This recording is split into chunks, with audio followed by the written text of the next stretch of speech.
بسم اللہ الرحمن الرحیم۔ السلام علیکم ورحمۃ اللہ وبرکاتہ۔ آخری ایام ان حضرت صلی اللہ علیہ وآلہ وسلم پر ان 7 مشکوں کا پانی ڈالنا شروع کیا گیا، یہاں تک کہ آپ صلی اللہ علیہ وآلہ وسلم نے خود ہی فرمایا، بس کافی ہے۔ زندگی کے ان آخری ایام میں ان حضرت صلی اللہ علیہ وآلہ وسلم فرمایا کرتے تھے، اے عائشہ، مجھے خیبر میں جو زہر دیا گیا تھا اس کی تکلیف میں اب محسوس کرتا ہوں۔ اس کا مطلب ہے کہ آخری دنوں میں اس زہر کا اثر دوبارہ ظاہر ہو گیا تھا، اور اس طرح حضور صلی اللہ علیہ وآلہ وسلم کی رحلت درجہ شہادت کو پہنچتی ہے۔ پانی اپنے اوپر ڈلوانے کے بعد آپ صلی اللہ علیہ وآلہ وسلم حجرہ مبارک سے باہر نکلے۔ اس وقت بھی آپ صلی اللہ علیہ وآلہ وسلم کے سر مبارک پر پٹی بندھی ہوئی تھی۔ سب سے پہلے آپ صلی اللہ علیہ وآلہ وسلم نے شہداء احد کے لیے دعا مانگی، بہت دیر تک ان کے لیے دعا فرماتے رہے۔ پھر ارشاد فرمایا، اللہ تعالیٰ نے اپنے بندوں میں سے ایک بندے کے سامنے ایک طرف دنیا رکھی اور دوسری طرف وہ سب کچھ رکھا جو اللہ تعالیٰ کے پاس ہے۔ پھر اس بندے کو اختیار دیا کہ وہ ان دونوں چیزوں میں سے کوئی ایک چن لے۔ اس بندے نے اپنے لیے وہ پسند کیا جو اللہ تعالیٰ کے پاس ہے۔ حضرت ابو بکر صدیق رضی اللہ تعالیٰ عنہ ان باتوں کا مطلب فوراً سمجھ گئے۔ ان حضرت صلی اللہ علیہ وآلہ وسلم کی ان سے مراد اپنی ذات ہے، چنانچہ رونے لگے اور عرض کیا، اے اللہ کے رسول، ہم اپنی جانیں اور اپنی اولادیں آپ پر قربان کر دیں گے۔ ان حضرت صلی اللہ علیہ وآلہ وسلم نے انہیں روتے ہوئے دیکھ کر فرمایا، ابو بکر خود کو سنبھالو۔ پھر لوگوں سے مخاطب ہو کر ارشاد فرمایا، لوگوں ساتھ دینے کے اعتبار سے اور اپنی دولت خرچ کرنے کے اعتبار سے جس شخص کا مجھ پر سب سے زیادہ احسان ہے وہ ابو بکر ہیں۔ یہ حدیث صحیح ہے، اس کو 10 سے زیادہ صحابہ نے نقل کیا ہے۔ پھر ان حضرت صلی اللہ علیہ وآلہ وسلم نے ارشاد فرمایا، مسجد سے ملے ہوئے تمام دروازے بند کر دیے جائیں، بس ابو بکر کا دروازہ رہنے دیا جائے، کیوں نہ کہ میں اس دروازے میں نور دیکھتا ہوں۔ صحبت اور رفاقت کے اعتبار سے میں کسی کو ابو بکر سے افضل نہیں سمجھتا۔ ایک روایت میں ہے، ابو بکر میرے ساتھی ہیں اور میرے غمگسار ہیں، اس لیے مسجد میں کھلنے والی ہر کھڑکی بند کر دو سوائے ابو بکر کی کھڑکی کے۔ ان حضرت صلی اللہ علیہ وآلہ وسلم نے حضرت ابو بکر صدیق رضی اللہ تعالیٰ عنہ کے بارے میں یہ بھی ارشاد فرمایا، میرے ساتھی ابو بکر کے بارے میں مجھے تکلیف نہ پہنچاؤ۔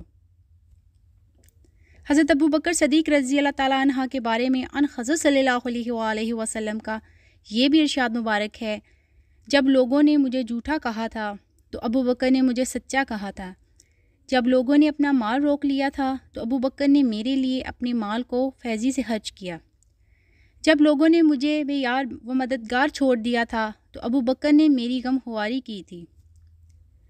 حضرت عباس رضی اللہ تعالیٰ عنہ نے ان حضرت صلی اللہ علیہ وآلہ وسلم سے عرض کیا، اے اللہ کے رسول، یہ کیا بات ہے کہ آپ نے ابو بکر کا دروازہ تو کھلا رہنے دیا اور باقی لوگوں کے دروازے بند کروا دیے؟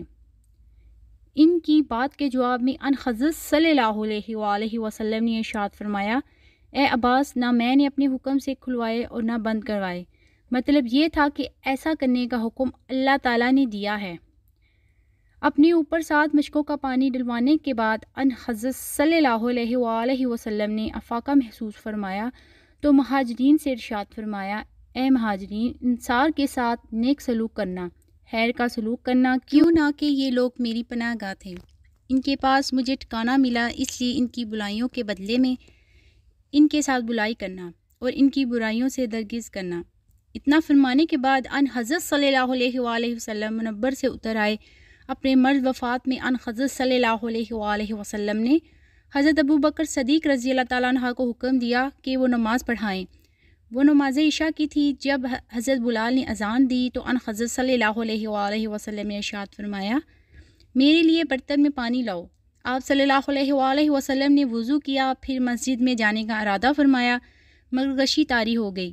کچھ دیر بعد افاقہ ہوا تو دریافت فرمایا، کیا لوگوں نے نماز پڑھ لی؟ صحابہ کرام نے عرض کیا، لوگ آپ کا انتظار کر رہے ہیں۔ اس وقت آپ صلی اللہ علیہ وآلہ وسلم نے پھر پانی لانے کا حکم دیا وضو کیا، پھر مسجد میں جانے کا ارادہ فرمایا، لیکن پھر غشی طاری ہو گئی۔ اس کے بعد پھر افاقہ ہوا تو پوچھا کیا لوگوں نے نماز پڑھ لی؟ صحابہ کرام نے پھر عرض کیا نہیں، لوگ آپ کا انتظار کر رہے ہیں۔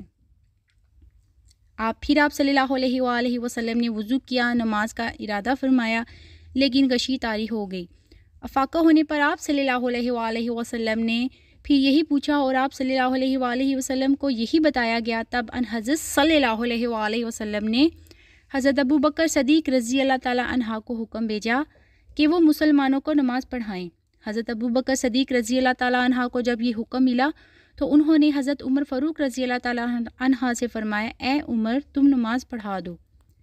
اس پر حضرت عمر رضی اللہ تعالیٰ عنہ نے عرض کیا آپ اس کے زیادہ حقدار ہیں۔ آخر حضرت ابو بکر صدیق رضی اللہ تعالیٰ عنہ نے نماز پڑھائی۔ اس کے بعد ان حضرت صلی اللہ علیہ وآلہ وسلم کی وفات تک حضرت ابو بکر صدیق رضی اللہ تعالیٰ عنہ نے نمازیں پڑھاتے رہے۔ ان حضرت صلی اللہ علیہ وآلہ وسلم کی زندگی مبارک میں اس طرح حضرت ابو بکر صدیق رضی اللہ تعالیٰ عنہ نے 17 نمازیں پڑھائیں۔ اس دوران صبح کی ایک نماز میں ان حضرت صلی اللہ علیہ وآلہ وسلم ان کی امامت میں دوسری رکعت میں شریک ہوئے اور اپنی پہلی رکعت بعد میں ادا فرمائی۔ اس نماز کے لیے آپ صلی اللہ علیہ وآلہ وسلم 2 آدمیوں کا سہارا لے کر مسجد تک آئے۔ ان 2 میں سے ایک حضرت عباس رضی اللہ تعالیٰ عنہ تھے۔ حضرت ابو بکر صدیق رضی اللہ تعالیٰ عنہ اس وقت نماز پڑھا رہے تھے۔ انہوں نے ان حضرت صلی اللہ علیہ وآلہ وسلم کو تشریف لاتے دیکھا تو فوراً پیچھے ہٹنے لگے تاکہ ان حضرت صلی اللہ علیہ وآلہ وسلم امامت فرمائیں، مگر آپ صلی اللہ علیہ وآلہ وسلم نے انہیں اشارہ سے فرمایا کہ پیچھے نہ ہٹیں۔ پھر آپ صلی اللہ علیہ وآلہ وسلم نے اپنے دونوں ساتھیوں کو حکم دیا تو انہوں نے آپ صلی اللہ علیہ وآلہ وسلم کو حضرت ابو بکر صدیق رضی اللہ تعالیٰ عنہ کے بائیں جانب بٹھا دیا۔ اس طرح حضرت ابو بکر رضی اللہ تعالیٰ عنہ نے کھڑے ہو کر نماز ادا کی۔ ان کے پیچھے باقی تمام صحابہ نے بھی کھڑے رہ کر نماز ادا کی اور ان حضرت صلی اللہ علیہ وآلہ وسلم نے بیٹھ کر نماز پوری فرمائی۔ امام ترمذی نے لکھا ہے کہ ان حضرت صلی اللہ علیہ وآلہ وسلم نے حضرت ابو بکر صدیق رضی اللہ تعالیٰ عنہ کے پیچھے 3 مرتبہ نماز پڑھی۔ اس بارے میں یہ روایت بھی ہے کہ پہلی مرتبہ حضرت عمر رضی اللہ تعالیٰ عنہ امامت کرنے لگے تھے۔ ان حضرت صلی اللہ علیہ وآلہ وسلم نے جب ان کی آواز سنی تو ارشاد فرمایا نہیں نہیں نہیں، ابو بکر ہی نماز پڑھائیں۔ ان حضرت صلی اللہ علیہ وآلہ وسلم کا یہ ارشاد سن کر حضرت عمر رضی اللہ تعالیٰ عنہ پیچھے ہٹ آئے تھی اور حضرت ابو بکر صدیق رضی اللہ تعالیٰ عنہ نے آگے بڑھ کر نماز پڑھائی تھی۔ پھر آخری روز ان حضرت صلی اللہ علیہ وآلہ وسلم نے سر مبارک پردے کے باہر سے نکال کر مسجد میں دیکھا لوگ حضرت ابو بکر صدیق رضی اللہ تعالیٰ عنہ کے پیچھے نماز ادا کر رہے تھے۔ یہ دیکھ کر آپ صلی اللہ علیہ وآلہ وسلم مسکرا دیے۔ یہ دن پیر کا دن تھا، وہی دن جس میں ان حضرت صلی اللہ علیہ وآلہ وسلم نے وفات پائی۔ مسکرا کر صحابہ کرام کو دیکھنے کے بعد آپ صلی اللہ علیہ وآلہ وسلم نے پردہ گرا دیا۔ اس وقت لوگوں نے محسوس کیا کہ حضور اقدس صلی اللہ علیہ وآلہ وسلم کی طبیعت اب پہلے سے بہتر ہے اور یہ کہ آپ صلی اللہ علیہ وآلہ وسلم کی تکلیف میں کمی ہو گئی ہے۔ آپ کے آس پاس موجود صحابہ اپنے گھروں کو چلے گئے۔ حضرت ابو بکر صدیق رضی اللہ تعالیٰ عنہ بھی مدینہ منورہ کے قریب مسخہ نامی دیہات چلے گئے جہاں ان کی دوسری زوجہ محترمہ کا ایک گھر تھا۔ یہ جگہ مدینہ منورہ سے 1 یا 1.5 میل کے فاصلے پر تھی۔